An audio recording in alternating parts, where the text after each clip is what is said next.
All right, all you positive heads, welcome, welcome. Here we grow again. It is me alone, me, myself, and I alone in the studio today, recording a solo episode. And wow, what a kick off to the new year it has been. So much, so much energy. For those of you who don't know, um, I'm in Los Angeles where we have experienced what I heard. I've been meaning to look and see if this is indeed the case, but someone told me it's the worst natural disaster in the history of our country. Um, thousands of homes destroyed 15 minutes down the road from me. Luckily, where I'm at is kind of near the ocean. And so we didn't make it as far as where I'm at. And wow, though, it just really gets you thinking, watching from one day like, oh, everything's normal to, oh, there's going to be a lot of wind tomorrow to, oh, there's some fires to, 24 hours later, 48 hours later. I mean, tens of thousands of people, homes gone, incinerated. The house that I live in, the owner of this property owns other properties, and one of his houses in Malibu gone, completely burned to the ground. And it really got me thinking about how fragile this life is, how quickly something can go. There's people who one day were having dinner in their home to the next day it's literally ash, and it can turn around so quickly. And so it really brings you to um, yeah, experiencing something like this and being as close to it in this city is definitely traumatized from what's happened. And I'm sure wherever you're at, you've at least heard about it. um, it really gets you in that state of, oh my gosh, appreciate it while you have it, because it can be gone in an absolute blink. And, for me, even with the property I'm in now, the landlord reached out to have a discussion about possibly displacing me after 5 years, and everyone that's here at the Mystic Manor, because there's people who will pay way more to for the property. And I'm at this point, after multiple conversations, I don't think that's going to happen. But I had a day where I thought, oh my gosh, the fire didn't get me directly, but it's going to literally uproot my life completely. And what's interesting about that, during that moment where I really thought that would happen, and the verdict is still out. I mean, it still could, but like I said, I'm feeling more confident that it won't in this moment as of this recording. It, it got me thinking, or in a discussion with my brother about it. And he goes, Brandon, if you get displaced and you lose your home now, it's like the thing that I almost see as a good thing, or just like a good sign, is like, I've been very transparent on the show about what a challenging 6 months it's been for me, prompted by the dissolution of my 5 year relationship, which just brought up so many things for me, and definitely like a dark night of the soul kind of tower card moment, if you will. And that's one of the things that he said. He goes, after what you've already been through, to then lose your home, and it's really stripping away so much of what you're attached to and your identity, and all these things. And he's like, to me, it's like, it's almost like not that it's a good thing, but it is, we all know at the end of the day, it's all happening for us, not to us, right? That's what we talk about all the time. And this is would be an opportunity for me to say, okay, full surrender to, to the pain of now losing, another big part of my life. Um, as he said, it's like, it's almost like so obvious. Have you guys ever had it where it's like so obvious that something is happening, divinely designed? Like, I think of like the author of Conversations with God, Neil Donald Walsh, who's been on the show. Before he wrote the book, he lost his job, he lost his relationship, he got into a bad car wreck, all within weeks. It's kind of like, okay, this is looking obvious that something is aligning um, to create this situation where I'm just down, we're really getting our butt kicked.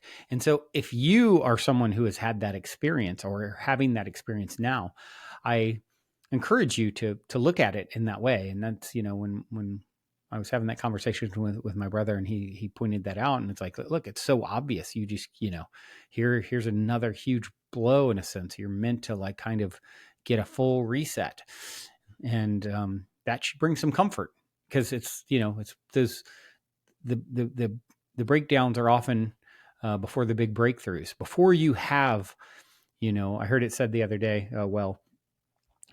Think of it like you're cleaning out your closet, and you're going to have a brand new, amazing closet. But before you get that brand new, amazing closet, you got to pull all that junk out. And it's like a mess and disheveled and really messy. And then by going through and sorting through all the junk and getting rid of all the junk, now the end result is a beautiful, new, upgraded experience of a closet. So think of that for our lives when these challenges are happening. Like, oh, all this stuff is coming up. This, we're in the year of the snake, right? It's shedding its skin. It's all about renewal and shedding your skin. We're collectively in a 9-year, which is like the end of cycles. And, so I think we might see a lot more burn down, and, as thinking of Charles Bukowski, who I've quoted many times on this and the show, and it's never been more appropriate than this moment, is he said, all that matters is how gracefully you walk through the fire. And your life is on fire sometimes. And that's, if we can, is to the degree we can get on the side of it and see it as like, oh man, this is obvious. Things are really lined against me. In a sense, I'm clearing out the closet, and that's not all bad.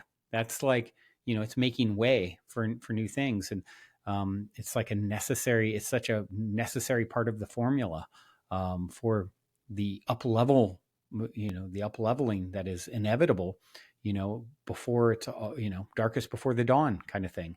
And so, yeah, just speaking from my own experience and now what I've gone through collectively here with my city, and, and now how it's even affecting me and potentially secondarily, but in a way that would be incredibly devastating this place, has been such a pillar for conscious community, and so many connections in my own life, and relationships and friendships and marriages have happened from here, and business partnerships. And, for that to go away for our community would be really, really tough.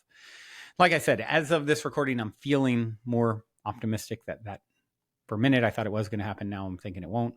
But it could be something totally different tomorrow, right? Like, we never know. And what it got me to think, even as I walked around here for that day where I thought I was going to lose it, it's like kind of looking at something that's, maybe this is a morbid way to put it, but I can't think of a better way in this moment. It's like a corpse. Like, oh my gosh, I'm still here, but it's just like, it's almost like being in the relationship, for a few weeks, like we broke up and then they're leaving. It's like, oh gosh, this is like really hard, because it's like this is over, but yet it lingers, And so then with the renewed hope of like, oh, actually, maybe it's not going to happen, and I am going to get to stay here. Now there's a deeper sense of appreciation, right? And like, how do I make use of it more fully? How do I appreciate the uniqueness of the situation and the opportunities it provides? And I think that's such a huge lesson for all of our lives. How can we do that prior to a fire or thinking you're going to lose something? How can you do that with your partner right now, that you're maybe not appreciating? Think about the things that you would miss. Imagine what it's like if they're gone, or their child that's annoying you, the 5-year-old that is annoying you like crazy. Guess what? That 5-year-old's going to be gone, like replaced by an 8-year-old, then a 12-year-old, then a 15-year-old. And they'll be incredible and different, and what I wouldn't give to go back and see my son and hold my son, as a little 3-year-old again, it's that kid is gone. And so how can we bring appreciation to the moments, not just when it's getting taken away from us? And that's something for me, what a big part of my journey. Like, I've been a master at not appreciating something when it's in front of me, and then, king of nostalgia when it's gone, and wanting and missing and longing and regret. And what a silly way to navigate, right? If you think about it, like I don't appreciate it when I have it. And then when I have it, I don't appreciate it. But then when it's gone, I appreciate it greatly. Like, what? Like, that's just a recipe for hell. So it's really in the taking on the right perspective that is going to help us, understanding that it can be gone in a moment. It will be gone. It's not if, but when. Everything. It's all fleeting. And we sometimes, it's like, oh, was it? I think it was Buddha said the problem is you think you have time. And whoever said it, I think it might have been a Buddha quote, but it's so true. We feel we can get so in the routine and rhythm and flow and like, oh, it's always here. It's always going to be this way. No, it's not.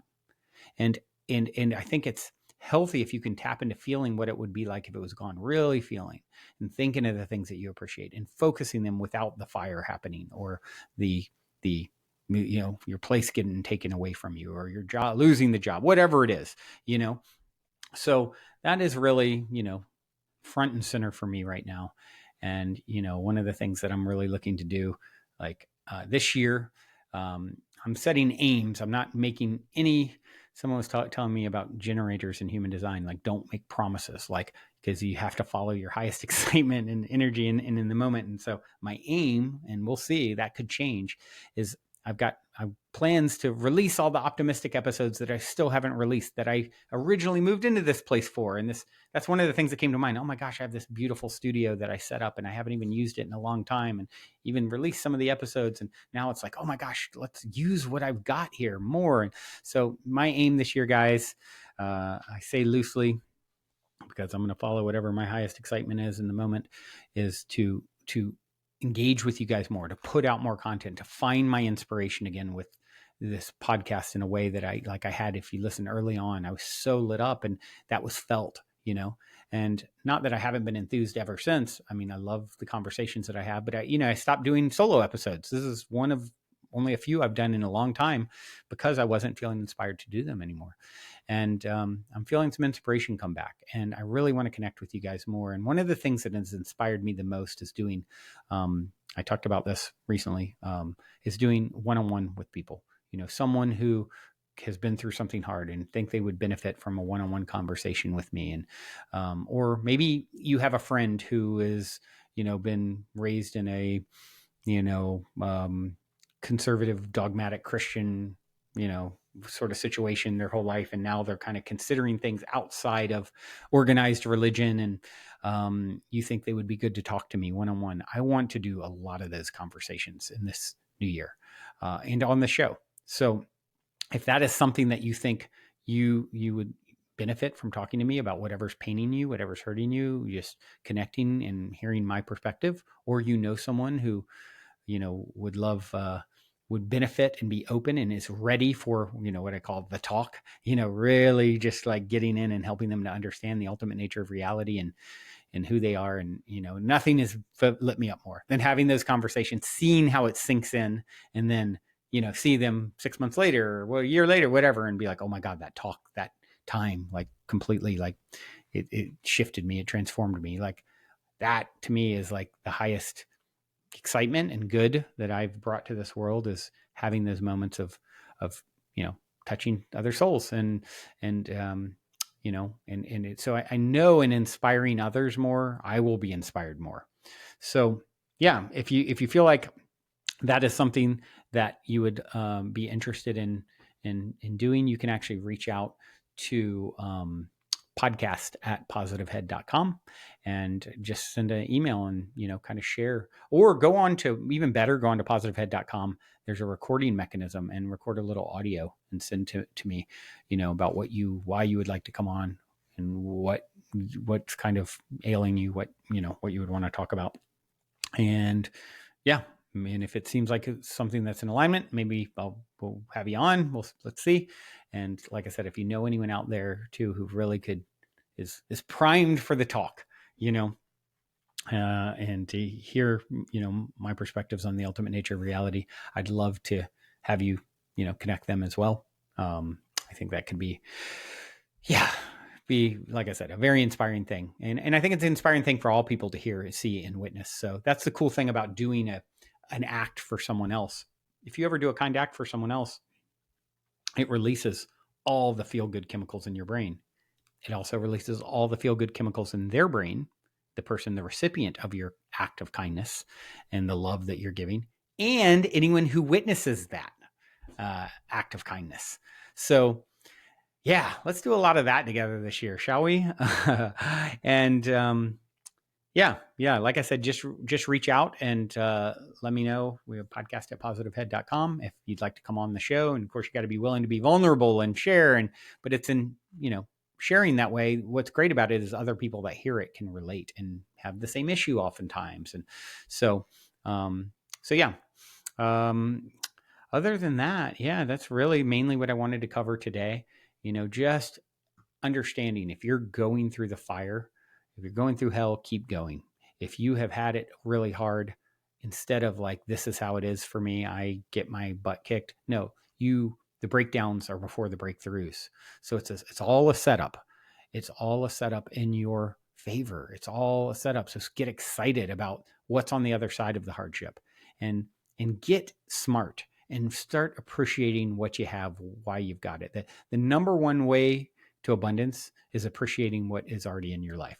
And then what happens from that, you attract more. That which is like unto itself is drawn. So if you're being appreciative and grateful for what you already have, the universe is like, oh, this person is a grateful, appreciative person. So let's show them more things that represent that. And then you attract more of things that you're grateful and appreciative for. So it becomes the ultimate feedback loop. This is the path to getting what you want by loving what you already have, because what you already have is exactly what you need to get you to the next greatest and greatest version of yourself. You're always perfectly poised and positioned to get to that next step. So hating on where you're at and where you're standing is not understanding what's going on. So that's the thing. And especially when it's challenging and we've really had it tough and been through a lot, and you can gracefully navigate that, it's like you are literally cooking up a perfect recipe for next level, goodness. And I don't know about you, but some next level goodness sounds really good for my 2025. And I imagined you feel the same. Till next time, journey well. Love you so, so much.